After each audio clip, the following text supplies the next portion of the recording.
आस्था channel का उद्देश्य केवल आप तक सूचना पहुंचाना है। किसी प्रकार के प्रयोग के लिए दर्शक स्वयं जिम्मेदार होंगे।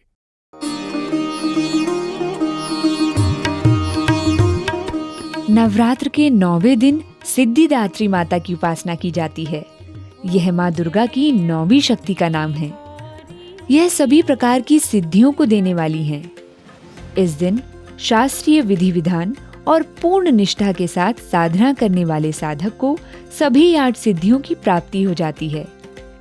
ये 8 सिद्धियां हैं अणिमा, महिमा, गरिमा, लगिमा, प्राप्ति, प्राकाम्य, ईशित्व और वशित्व। कई देवताओं ने सिद्धिदात्री माँ की उपासना करके ही अष्ट सिद्धियों को प्राप्त किया है। इनके साधक के लिए सृष्टि में कुछ भी उसके लिए अलभ्य नहीं रह जाता है। ब्रह्मांड पर पूर्ण विजय प्राप्त करने की सामर्थ्य उसमें आ जाती है।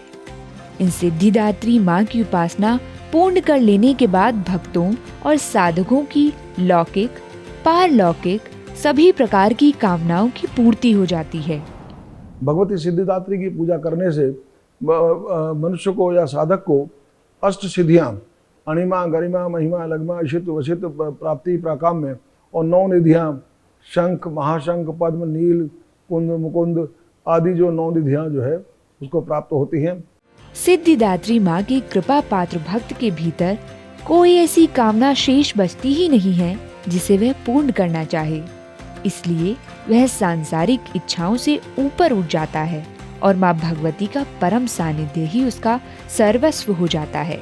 इस परम पद को पाने के बाद उसे अन्य किसी भी वस्तु की आवश्यकता नहीं रह जाती। माँ के चरणों का यह सानिध्य प्राप्त करने के लिए भक्त को निरंतर नियम निष्ठ रहकर उनकी उपासना करने के लिए कहा गया है। माँ सिद्धिदात्री का ध्यान मंत्र है सिद्ध गंधर्व यक्षाद्य सुरैरम रैरपि सेव्य माना सदा भूयात् सिद्धिदा सिद्धिदायिनी। तथा बीज मंत्र है ह्रीं क्लीं अयं सिद्धये नमः। औषधियों में शतावरी को सिद्धिदात्री का ही रूप माना गया है। शतावरी को नारायणी भी कहा जाता है। यह बुद्धि, बल एवं वीर्य के लिए उत्तम औषधि मानी गई है।